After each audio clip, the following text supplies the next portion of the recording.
Dari Pengadilan Negeri Jakarta Selatan, kami ajak Anda untuk langsung bergabung dengan jurnalis Media Group Network, Gema Tanjung, untuk mengetahui apa saja agenda sidang lanjutan Sambo CS hari ini. Gema, informasinya akan ada 2 agenda utama dalam sidang pada Jumat ini. Seperti apa rinciannya?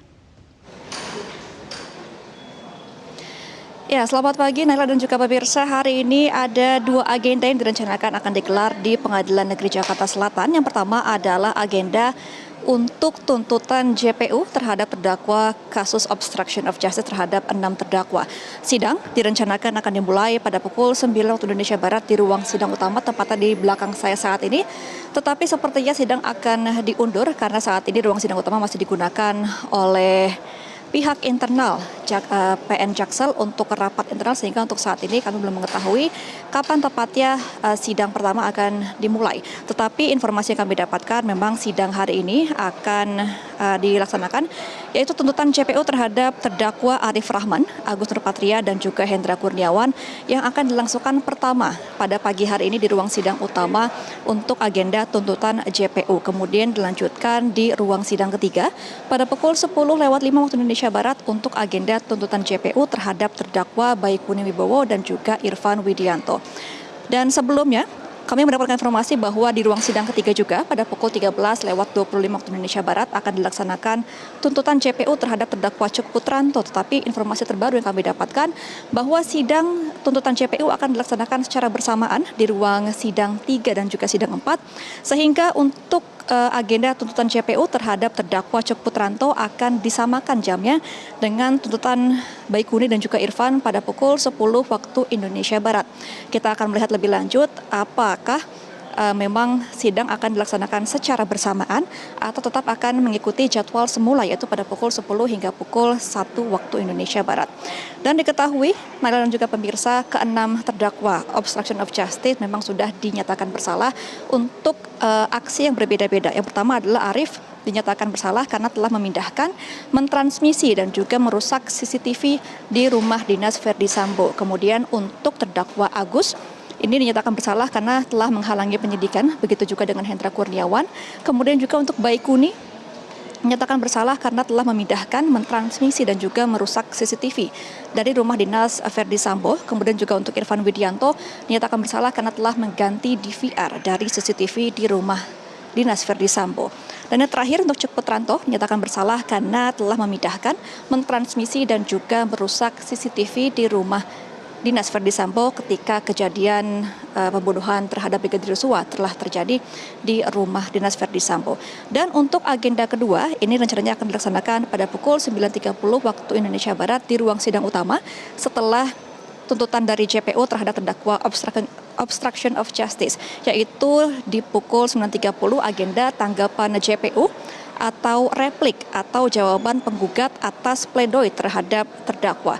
Memang informasi sebelumnya akan ada 5 terdakwa yang dihadirkan pada hari ini, tetapi informasi terbaru yang kami terima hanya akan ada 3 terdakwa yang didatangkan pada hari ini untuk di agenda pembacaan tanggapan JPU atau replik. Yang pertama adalah terdakwa Kuat Ma'ruf, kemudian juga Ricky Rizal dan juga Verdi Sambo. Kalau kita mereview pledoi dari ketiga terdakwa yang disampaikan pada beberapa hari terakhir kemarin.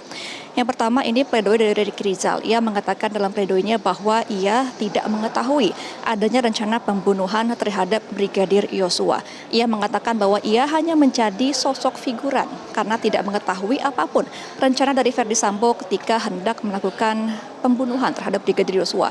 Ia juga mengakui diperintah menembak Brigadir Yosua oleh Verdi Sambo, tetapi ia mengatakan telah menolak perintah tersebut karena alasan tidak kuat mental.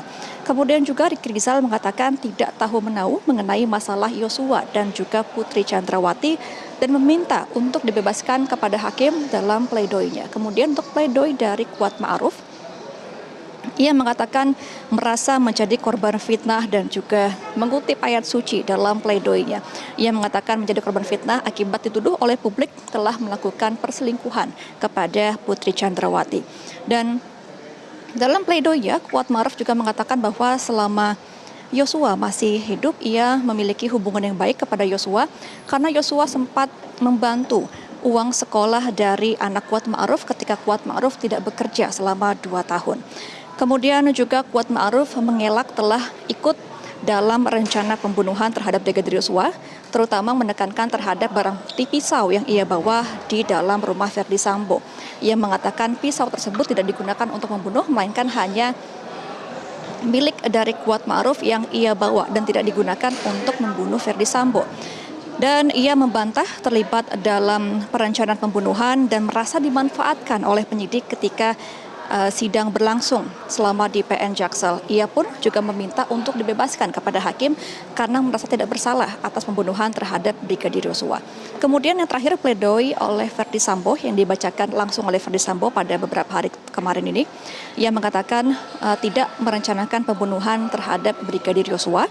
Ia juga mengklaim telah menyajikan seluruh fakta yang ia ketahui dalam persidangan dan telah kooperatif mengikuti aturan dalam persidangan.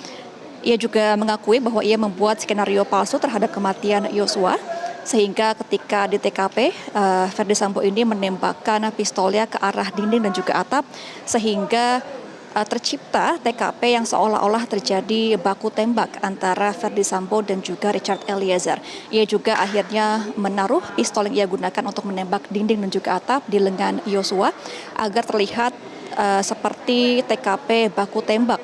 Ia mengetahui hal tersebut karena pengalamannya sebagai Kadif Propam, sehingga memanfaatkan pengetahuannya untuk membentuk TKP sedemikian rupa agar terlihat seperti TKP dari aksi baku tembak. Dan dalam pledoi juga, Sambo mengatakan bahwa saat ini keempat anaknya, terutama yang masih usia balita, masih membutuhkan kasih sayang dan juga pola asuh dari orang tua keempat anaknya, yaitu Verdi Sambo dan juga Putri Chandrawati, sehingga di akhir pledoi Verdi Sambo meminta untuk dibebaskan juga dari dakwaan yang diterimanya yaitu pembunuhan berencana terhadap Brigadir Yosua dengan pasal 340 KUHP dan telah dijatuhkan dituntut oleh JPU yaitu hukuman penjara seumur hidup untuk Verdi Sambo, sehingga untuk ketiga terdakwa terhadap kasus pembunuhan Brigadir Yosua, ketiga terdakwa ini meminta untuk dibebaskan dari segala dakwaan dan mengaku tidak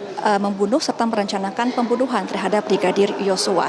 Kita akan melihat bagaimana tanggapan dari JPU terhadap tanggapan pledoi ataupun replik pada hari ini yang akan dimulai rencananya pada pukul 9.30 waktu Indonesia Barat nanti.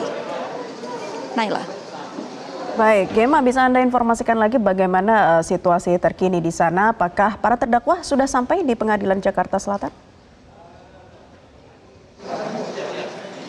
Ya, Naila, untuk saat ini di ruang sidang utama di belakang saya saat ini rapat internal dari pihak PN Jaksel baru saja selesai, sehingga bisa kita nantikan bahwa sidang pertama yaitu sidang tuntutan JPU untuk kasus obstruction of justice terhadap tiga terdakwa akan dimulai segera. Tetapi untuk kedatangan dari seluruh terdakwa kami belum melihat adanya terdakwa yang sudah hadir, tetapi tadi informasi yang kami dapatkan pihak dari kuasa hukum Kuat Ma'ruf sudah tiba di gedung PN Jaksel, sehingga kita akan melihat bagaimana berjalannya sidang. Informasi yang kami dapatkan juga tadi terdakwa Ricky Rizal sudah tiba di PN Jaksel, dan sidang pertama memang akan dimulai terlebih dahulu tuntutan JPU terhadap terdakwa obstruction of justice, baru akan dilanjutkan dengan tanggapan JPU atau replik terhadap tiga terdakwa yaitu Kuat Ma'ruf, Verdi Sambo dan juga Ricky Rizal nantinya. Naila. Baik, Gema melaporkan dari Pengadilan Negeri Jakarta Selatan. Terima kasih atas informasi Anda.